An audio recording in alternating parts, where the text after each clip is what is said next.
2시 예배 함께 하시는 여러분들 한 사람 한 사람을 주님의 이름으로 사랑하고 축복합니다.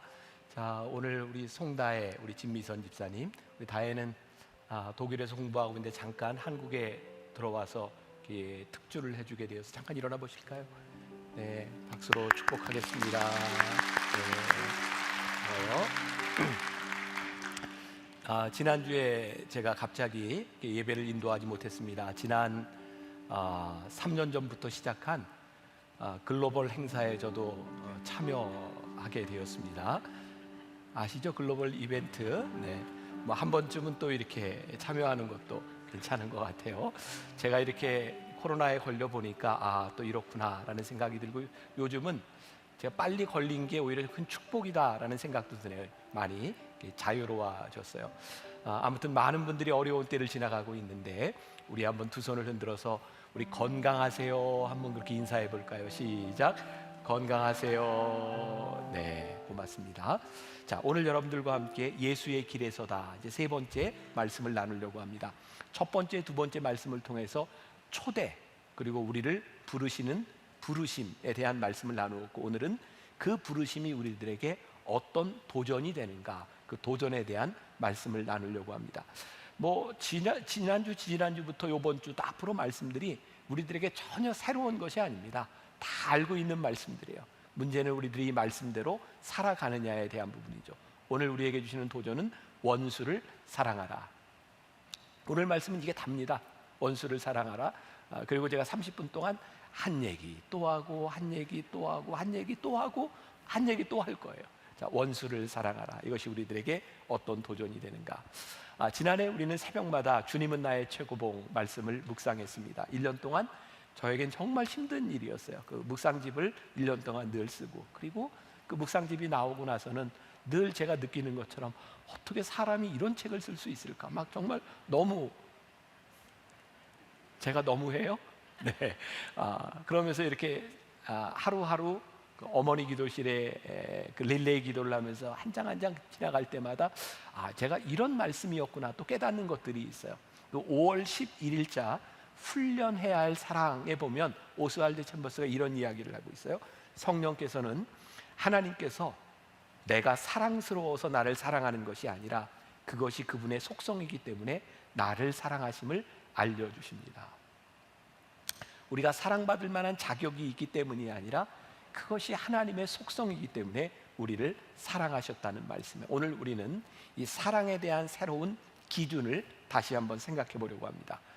오늘 우리가 읽었던 말씀 중 누가복음 6장 32절 말씀에 보니까 너희가 만일 너희를 사랑하는 자만을 사랑하면 칭찬받을 것이 무엇이냐, 죄인들도 사랑하는 자는 사랑하느니라. 그러니까 우리들이 사실 그 사랑에 대한 이야기를 많이 했지만 그냥 죄인들도 하는 사랑, 그런 사랑을 이야기하지 않았는가. 오늘 우리가 읽은 말씀, 또 마태복음 5장부터 7장까지를 우리가 산상수훈 말씀이라고 하거든요. 이 말씀이 굉장히 중요한 보배로운 그런 말씀이죠. 그런데 이 산상수훈은 예수님이 산에서 말씀하셨어요. 사람들이, 모든 사람들이 이 말씀을 들은 것이 아니라 특별히 예수님의 말씀을 듣기 위해서 산에까지 올라간 사람들에게 하신 말씀이었습니다. 그런데 이 동일한 말씀이 오늘 누가복음에는 평지설교로 되어 있어요. 누가복음 6장 17절에 보니까 이렇게 말씀이 되어 있어요. 예수께서 그들과 함께 내려오사 평지에 서시니 그 제자의 많은 무리와 예수의 말씀도 듣고 병 고침을 받으려고 유대 사방과 예루살렘과 두로와 시돈의 해안으로부터 온 많은 백성도 있더라. 이제 오늘 이 말씀은 어떤 말씀이냐면, 예수님이 평지에 내려오셨는데 사람들이 목적이 다 달랐어요. 어떤 사람은 병 고치기 위해서, 어떤 사람은 좀 말씀 좀 듣고 부자가 되자, 뭐 이런 것도 있고, 다 다른 생각을 가지고 온 모든 사람들에게 예수님이 이 원수 사랑에 대한 말씀을 하고 계신 거예요. 그러니까 오늘 이 말씀은 여기에 있는 우리 모두들, 우리들이 예배를 드리러 왔지만 어떤 마음을 가지고 왔는지 모르지만 오늘 우리 모두에게 하시는 말씀인 거죠. 자, 오늘 이 원수 사랑에 대한 말씀을 하고 계시는데, 여러분 가만히 생각해 보세요. 이 세상에 있는 종교 중에 사랑하라라고 가르치지 않는 종교가 어디 있을까요? 그리고 이 구약 시대에도 보니까 내 이웃을 사랑하라, 그런데 모든 종교들에서 가르치고 있는 그 사랑은요, 이웃에 대한 사랑입니다. 원수를 사랑하라고 하는 것은 오직 예수님만이 우리들에게 하신 말씀이죠. 그리고 보편적인 우리의 가치, 눈은 눈으로, 이는 이로, 우리들은 어쩌면 이 공의를 사랑이라고 생각할지 모르는데, 예수님은 오늘 우리를 이 사순절에 예수의 길로 부르셔서 새로운 사랑에 대한 도전을 우리들에게 하고 계신 거죠. 자, 우리들이 일상을 살아가면서 우리들을 참 힘들게 하는 것들이 있어요. 그게 뭐냐면 우리들 속에 있는 욕구, 욕망 같은 거죠. 아마 대부분의 사람들은 애정 욕구가 있습니다. 누군가로부터 사랑을 받고 싶은 욕구가 있어요. 또 그런가 하면 많은 사람들은 성공에 대한 욕구가 있어요. 아, 내가 성공해야지. 요즘 TV에 아주 인기 있는 프로그램 중에 하나가 오은영 박사가 이렇게 진행하는 금쪽이라고 하는 프로그램이 있죠. 거기에도 보면 아이들이 어떤 문제를 가지고 있을 때, 이상행동을 할 때 보면 그 아이들이 굉장히 많은 그 욕구 불만을 가지고 있는데, 그 욕구 불만의 배후에 가보면 상처가 있어요. 그러니까 이 욕구라고 하는 것, 우리들의 애정 욕구, 성공 욕구, 우리들이 가지고 있는 그 욕구들이 가만히 들여다보면 과거의 상처에서부터 기인되는 것들이 많이 있어요. 그래서 과거의 상처를 극복하기 위해서 우리들이 누군가에게 보상을 받으려 하고, 누군가에게 인정을 받으려고 하고, 그게 채워지지 않으면 견딜 수 없는 겁니다. 이 부분에서 우리는 누구도 자유롭지 못합니다.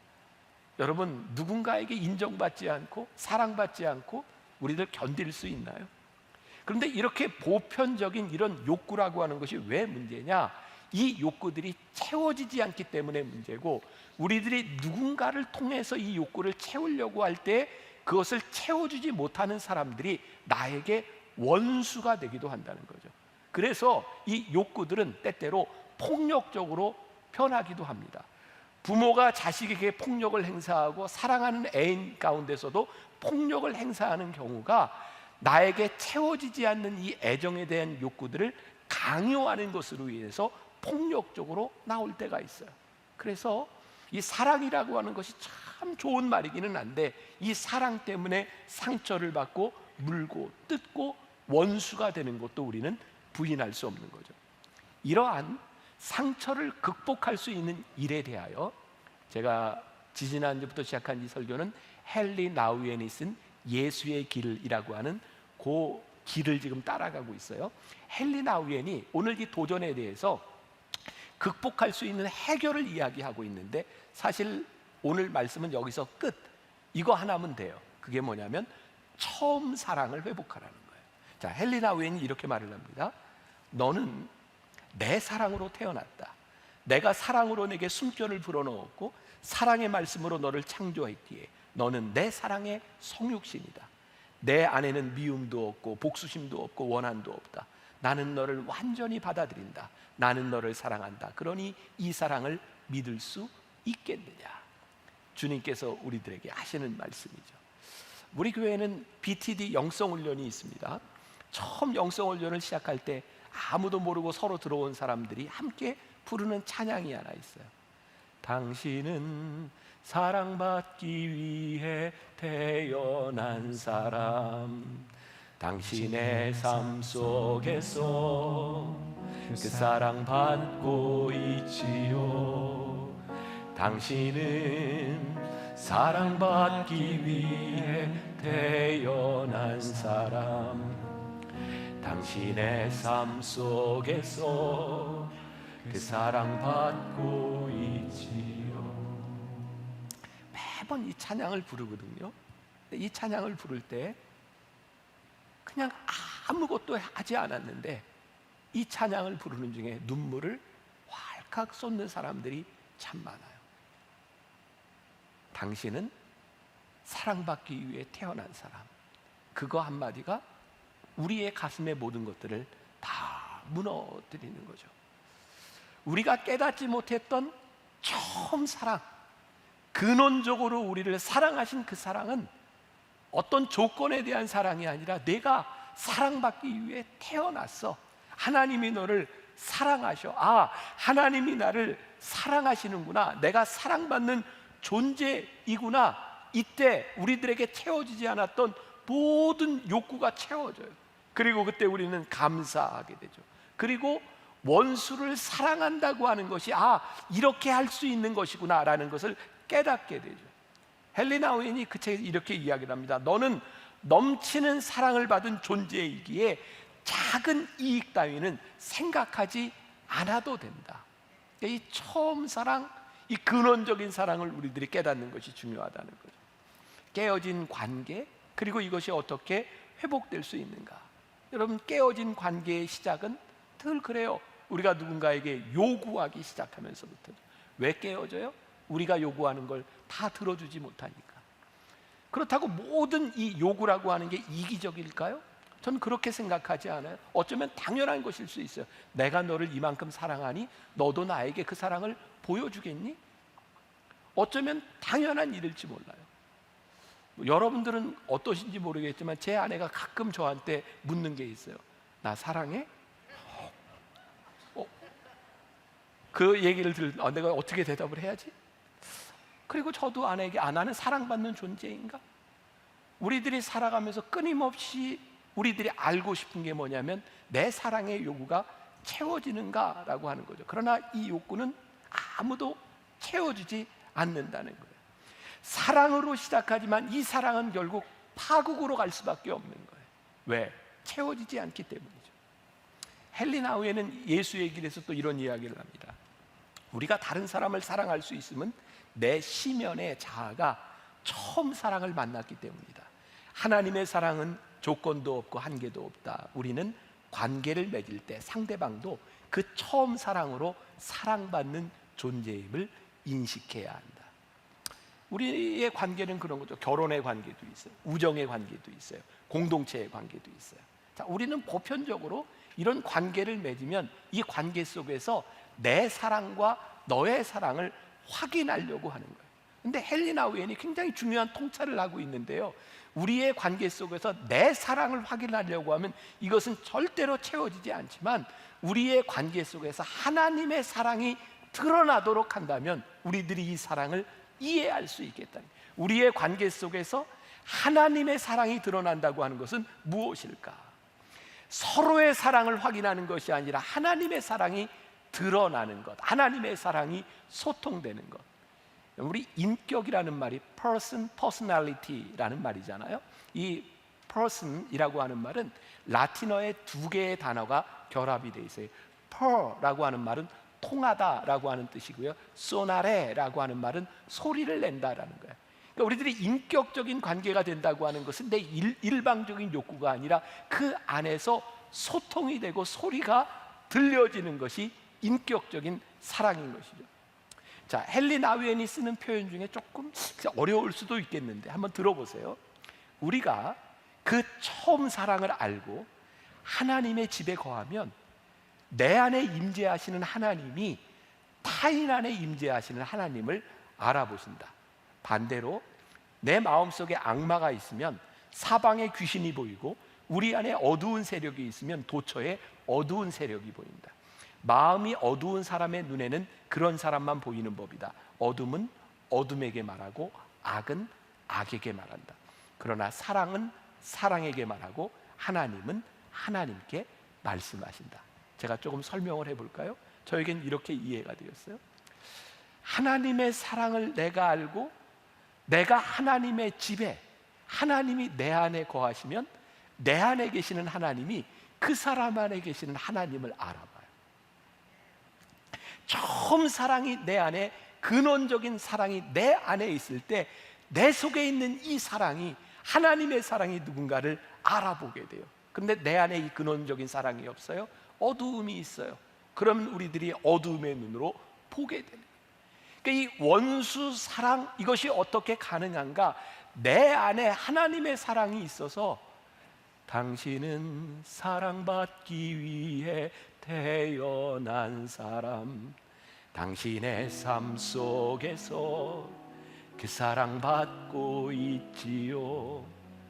당신은 사랑받기 위해 태어난 사람, 당신의 삶 속에서 그 사랑받고 있지요. 이 근원적인 사랑이 내 안에서 은혜로 고백돼요. 그때 화해가 이루어지는 거예요. 그러니까 우리들의 화해, 우리들의 문제, 원수의 사랑이 어떻게 해결될 수 있는가? 내 안에 나를 사랑하시는 하나님의 근원적인 사랑이 우리들 안에서 고백되는 거예요. 오늘 이 설교는 지난해 수요예배 때 지금 용인 만나에 가 있는 우리 최호균 목사님이 설교했던 그 부분이기도 해요. 그 설교 중에 이런 이야기를 했어요.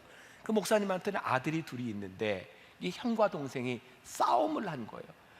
뭐 누가 먼저 시작을 했는지 모르지만 뭐 이제 싸우기 시작하는데 네가 잘못했다, 뭐 네가 잘못했다. 그러니까 아빠가 둘을 데려다 놓고 야, 아빠가 어떻게 해줄까? 그랬더니 형이 얘 좀 혼내주세요. 동생이 아니에요, 얘 좀 혼내주세요. 그랬더니 아빠가 어떻게 했을까요? 둘 다 혼낸 거예요. 아빠에게 두 아들은 똑같은 거예요. 이 아들이 볼 때 형이 잘못했어요, 동생이 잘못했어요 라고 이야기하지만 아버지 앞에서 이 아들은 똑같은 거예요. 여러분, 하나님의 근원적인 사랑, 그 사랑은 이기적인 사랑이 아니라 통일한 사랑을 우리들에게 보게 하죠. 그래서 마태복음 5장 45절에 이렇게 말씀이 되어 있어요. 이같이 한즉 하늘에 계신 너희 아버지의 아들이 되리니 이는 하나님이 그 해를 악인과 선인에게 비추시며 비를 의로운 자와 불의한 자에게 내려주심이라. 이 말씀 굉장히 우리 지금 힘들게 하는 말씀입니다. 하나님 왜 악인한테 비를 주시고 악인한테 해를 주시는 거예요? 그런데 그 악인이 어떤 사람이에요? 하나님께 악인이 아니라 내가 생각하는 악인인 거예요. 우리들에게 진짜 기쁜 소식은 하나님께는 원수가 없다는 거예요. 하나님은 모든 사람을 극진히 사랑하시고 하나님은 어떤 사람도 차별하지 않는다는 거예요. 그럼 원수는 하나님의 원수가 아니라 누구 원수예요? 나의 원수인가요? 내가 원수로 생각하는 거예요. 원수의 기준은 하나님의 기준이 아니라 나의 기준이죠. 내가 그 사람을 하나님의 사랑을 받을 자격이 없는 사람이라고 생각하고 그 사람은 그런 대우를 받는 게 마땅하다고 생각하는 것, 그것이 바로 내가 가지고 있는 기준이죠. C.S. 루이스의 책 천국과 지옥의 이혼이라는 책이 있어요. 여러분, C.S. 루이스 제가 참 많이 인용을 하는데 요즘 연극 중에 프로이드하고 이 C.S. 루이스의 그 유실론자와 무실론자의 논쟁인 연극이 유명한 거 아시죠? 그 C.S. 루이스가 이 C.S. 루이스예요. 제가 많이 이야기하는. 자, 이 C.S. 루이스의 책 천국과 지옥의 이혼이라는 책에 보면 이 소설에서 이런 얘기를 해요. 지옥에 있는 사람에게 한 번은 천국에 올라갈 수 있는 기회가 주어진다는 거예요. 그런데 이 천국의 문턱에서 지옥에 있는 사람들이 대부분 천국에 들어가는 걸 거절한답니다. 왜냐하면 천국에 올라갈 수 있는 기회가 주어졌는데 그 천국에 내 원수가 있는 거예요. 그래서 천국을 거절한다는 거예요. 여러분, 타인이 지옥이라는 말 그런 거 아닐까요? 그 사람이 있음으로 인해서 지옥이 되는 거예요. 내 사랑의 기준으로 인하여 하나님의 사랑이 용납되지 않는 거죠. 우리는 사랑할 만한 사람만 사랑할 수 있다고 생각해요. 자, 오늘 우리가 읽었던 본문 말씀 누가복음 6장 32절부터 34절 우리 같이 한 목소리로 읽어봅니다. 자, 시작. 너희가 만일 너희를 사랑하는 자만을 사랑하면 칭찬받을 것이 무엇이냐? 죄인들도 사랑하는 자는 사랑하느니라. 너희가 만일 선대하는 자만을 선대하면 칭찬받을 것이 무엇이냐? 죄인들도 이렇게 하느니라. 너희가 받기를 바라고 사람들에게 구워주면 칭찬받을 것이 무엇이냐? 죄인들도 그만큼 받고자 하여 죄인에게 구워주느니라. 우리들이 지금 생각하고 있었던, 우리들이 사랑이라고 생각했던 것이 우리 예수님이 뭐라고 말씀하시는 거예요? 이놈들아, 세상 사람들도 그거 다 하는 사랑이야. 우리에게 사랑의 조건이 붙으면 그것은 사랑이 아니라 거래가 되는 거죠. 그리고 우리는 정말 수없이 하나님을 믿는다고 했지만 이 세상과 똑같은 사랑을 이야기했어요. 자식이 부모에게 이야기하는, 이놈아 내가 너를 어떻게 대했는데, 남녀 간의 관계에 있어서도 부부의 관계에 있어서도 사실은 우리는 하나님의 사랑으로 살아갔던 것이 아니라 세상 사람들로 하는 통일한 사랑을 가지고 우리들이 그것을 하나님의 사랑이라고 착각하고 살아가지 않았느냐는 거예요. 자, 오늘 우리들에게 주시는 도전, 원수를 향한 사랑. 그리스 정교의 수도사인 스타레츠 실루안이라는 사람이 이런 말을 했답니다. 원수를 위해 기도하면 평안이 찾아오고 원수를 사랑하는 사람에게는 반드시 은혜로 하나님의 사랑이 임한다. 여러분, 우리들의 삶이 어떠한지, 우리들의 생각이 어떠한지 사실은 우리의 죽음 앞에서 가장 명확하게 우리의 모습이 드러나요. 예수님께서 십자가에 달리실 때 누가복음 23장 34절에 예수님이 마지막으로 이렇게 기도하세요. 아버지, 저들을 사하여 주옵소서. 자기들이 하는 것을 알지 못합니다. 사도행전 7장에 스데반이 순교의 자리에서 돌에 맞아 죽으면서 이렇게 얘기합니다. 주여, 이 죄를 그들에게 돌리지 마옵소서. 우리들이 생각하는 원수, 우리들이 생각하고 있는 아군과 적군, 우리들이 원수라고 이야기할 때 그것은 절대적인 가치 기준에 의해서 움직이는 것이 아니라 우리들이 스스로 원수라고 정의한 그 사람들 때문에 우리의 정체성이 명확해지는 거예요. 그럼 지금 우리나라에서, 아니 전 세계적으로 이렇게 일어나고 있는 현상들, 극단적으로 사람들을 혐오하는 일들 가만히 보세요. 그 원수를 정해놔야 내 정체성이 생기는 거예요. 그래서 내 정체성을 명확하게 하기 위해서 우리는 원수라고 생각하는 사람들에서 더 증오하고 더 나쁜 말을 하고 그렇게 살아가요. 저는 하나님의 말씀이 우리들에게 복음인 것은 이 말씀, 우리들에게 근원적인 사랑이 회복되지 않으면 지금 이 사회 속에 만연하고 있는 이 헤이트, 서로를 증오하는 이 일들이 도저히 없어질 것 같지 않아요. 지난주에 제가 어떤 목사님한테 그런 얘기를 들었어요. 꽤 큰 교회 목사님이에요. 그 목사님이 주일 일부 설교를 마치고 났는데 지지난주입니다. 그러니까 대선 있기 바로 전주. 부목사님이 찾아오더니 목사님한테 굉장히 어렵게 이야기를 하더래요. 목사님, 죄송하지만 넥타이를 좀 바꿔 매시면 안 되나요?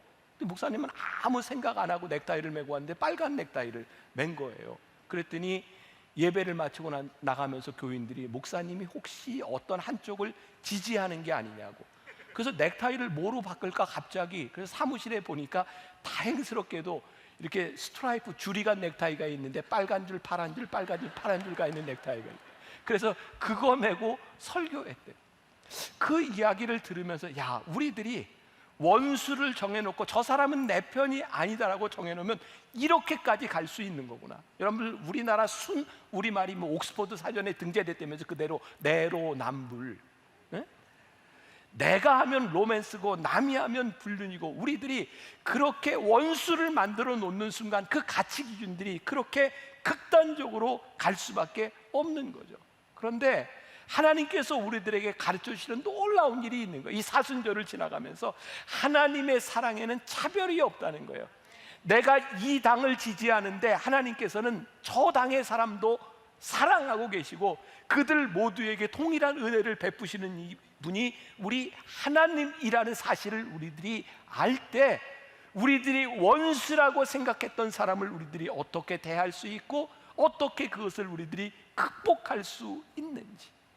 그런데 만일 우리가 섬기고 있는 교회에서 말씀을 듣고 있는 우리들에게서 우리들이 원수를 삼아놓고 살아간다고 하면 우리들이 제대로 복음의 길을 걷고 있는 것이 아닌 것이죠. 원수란 지금 내가 상대하고 있는 그 누군가를 하나님의 사랑에서 배제할 때 그 사람이 원수가 돼요. 하나님의 사랑이 우리들의 삶의 기준이 되기 시작할 때 더 이상 하나님의 사랑을 받을 자격이 있는 사람, 자격이 없는 사람을 우리들이 나누지 않게 될 것이에요. 이게 복음을 사는 사람들의 모습은 아닐까. 유명한 마틴 루터 킹 주니어 목사님이 이런 이야기를 했어요. 원수를 친구로 변화시킬 수 있는 힘은 사랑뿐이다. 본질상 사랑은 창조하고 세운다. 에이브라함 링컨이 이런 말을 했대요. 원수를 친구로 삼으면 이로써 원수를 무찌르는 것이 아닌가.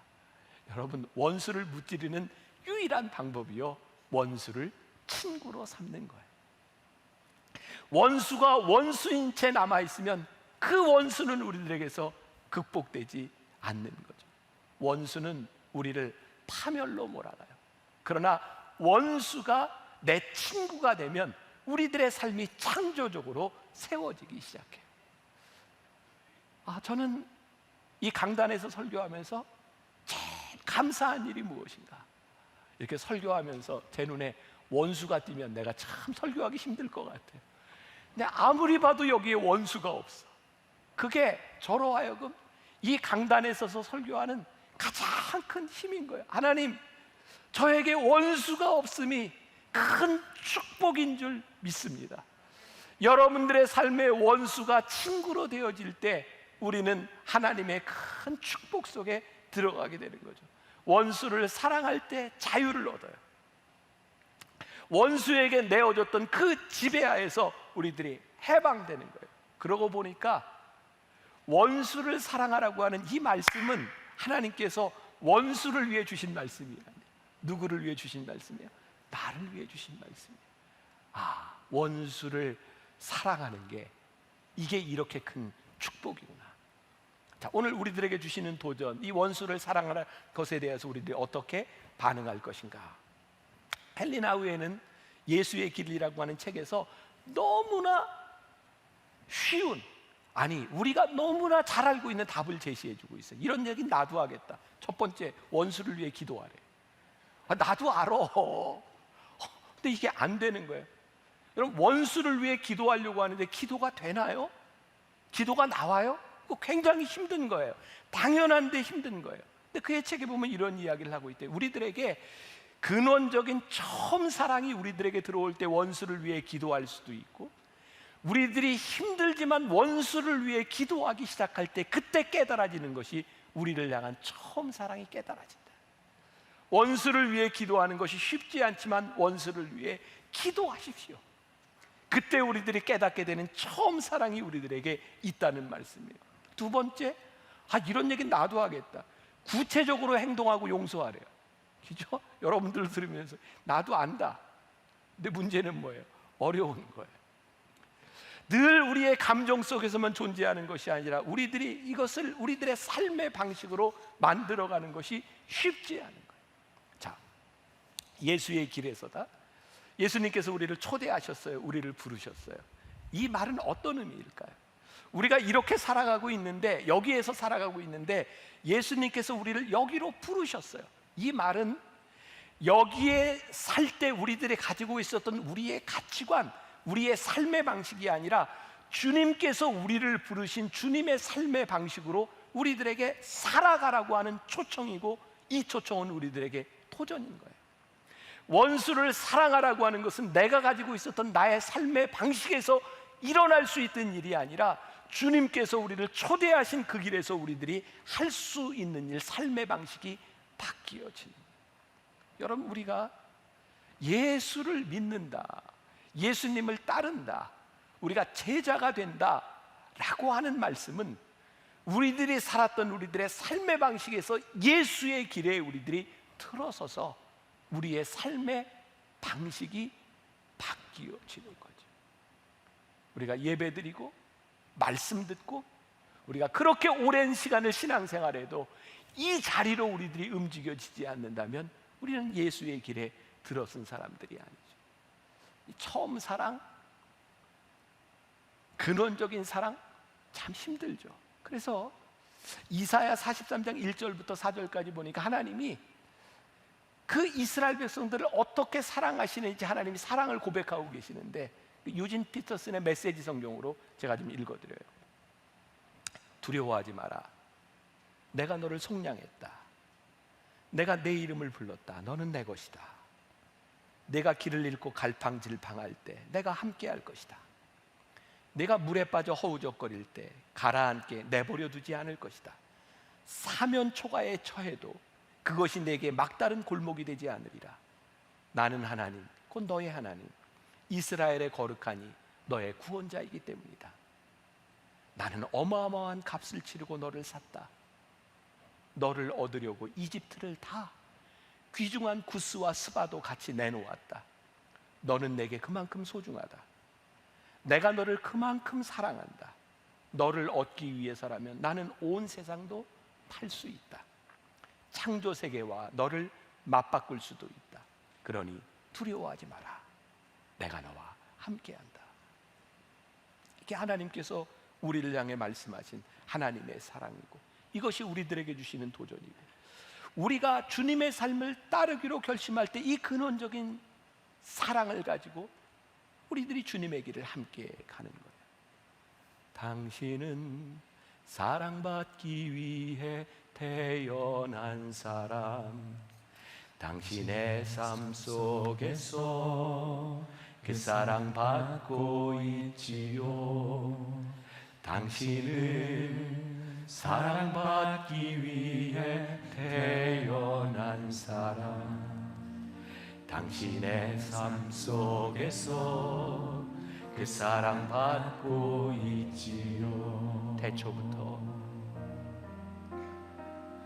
태초부터 시작된 하나님의 사랑은 우리의 만남을 통해 열매를 맺고, 당신이 이 세상에 존재함으로 인해 우리에게 얼마나 큰 기쁨이 되는지.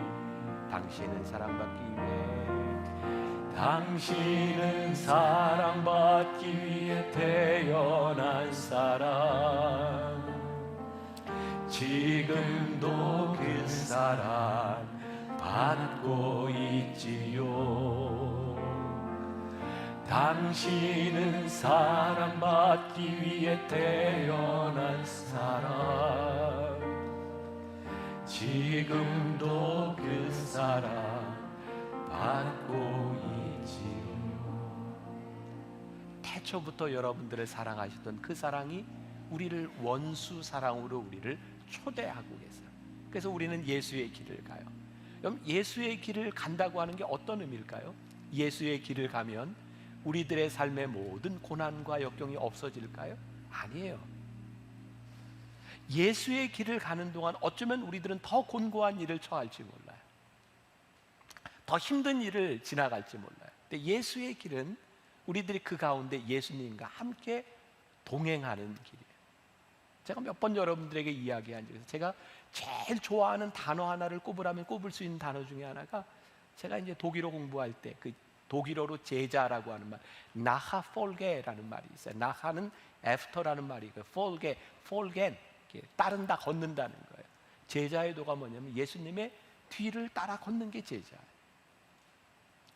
우리가 원수 사랑을 할 수 있는 이 원수 사랑도 내 길을 가면서 할 수 있는 것이 아니라 예수님을 따라 그 길을 걸으면서 우리들이 할 수 있는 일이에요. 그때 주님의 길을 따라갈 때 우리들이 예수님의 동료가 돼요. 동료, 영어로 컴패니언이라고 하는 말이 있죠. 이 컴패니언이라고 하는 말도 라틴어에 두 개 단어가 결합이 돼요. 컴, 함께라고 하는 말과 파니스, 빵이라고 하는 말이에요. 이게 대단한 말이에요. 주님과 함께 빵을 먹는 거예요.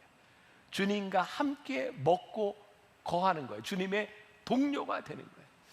우리들이 그 길이 어떤 길인지 몰라요. 우리들이 예측 못할 길인지 몰라요. 근데 주님이 우리를 초대하셔서 그 길에 우리들이 주님과 함께 동행하며 가는 거예요. 원수를 사랑해라. 원수 사랑이 그 원수를 향해 주시는 말씀이 아니라 나를 위해 주시는 말씀이구나. 우리를 부르셨던 그 근원적인 사랑, 내가 너를 사랑한다.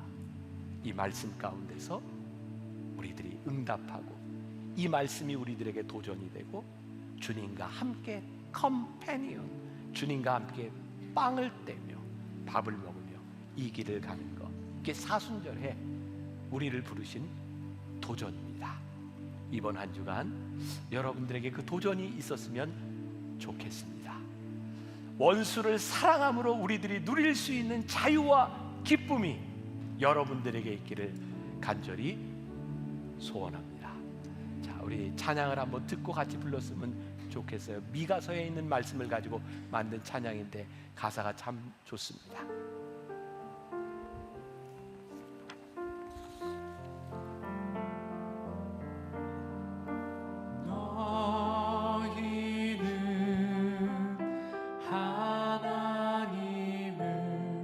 생명 다해 사랑하라.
오직 의를 행하며 인자를 사랑하며 주와 동행할지어다. 우리 함께 찬양할까요? 너희는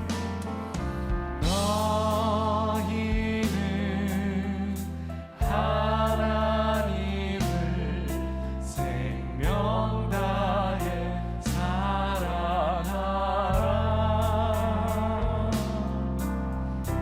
너희는 내 이웃을 내 몸같이 사랑하라. 사랑아, 주께서 선한 것이 무엇인지 너희에게 보이셨으니 오직 의를 행하며 인자를 사랑하며 주와 동행할지어다.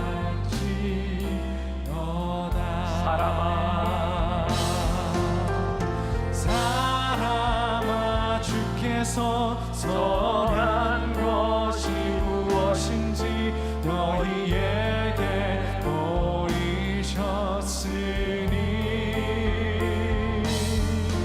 오직 의를 행하며 인자를 사랑하며 주와 동행할지어다.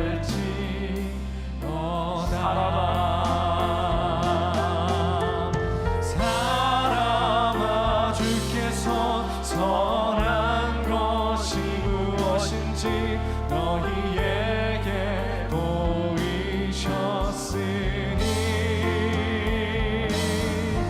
오직 의를 행하며 인자를 사랑하며 주와 동행할지어다.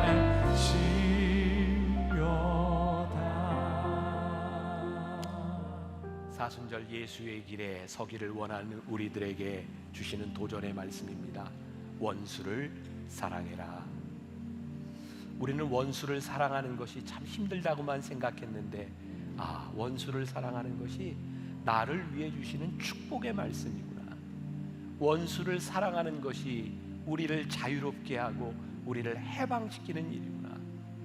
우리가 주님의 길에 서서 주님을 따르며 주님의 말씀대로 살아가기를 소원합니다. 이번 한 주간 우리들의 주어진 이 세상 한가운데서 이 말씀이 도전이 되게 하시고 주님과 함께 빵을 먹으며 주님과 함께 동행하는 우리 귀한 성도들이 되게 하여 주옵소서.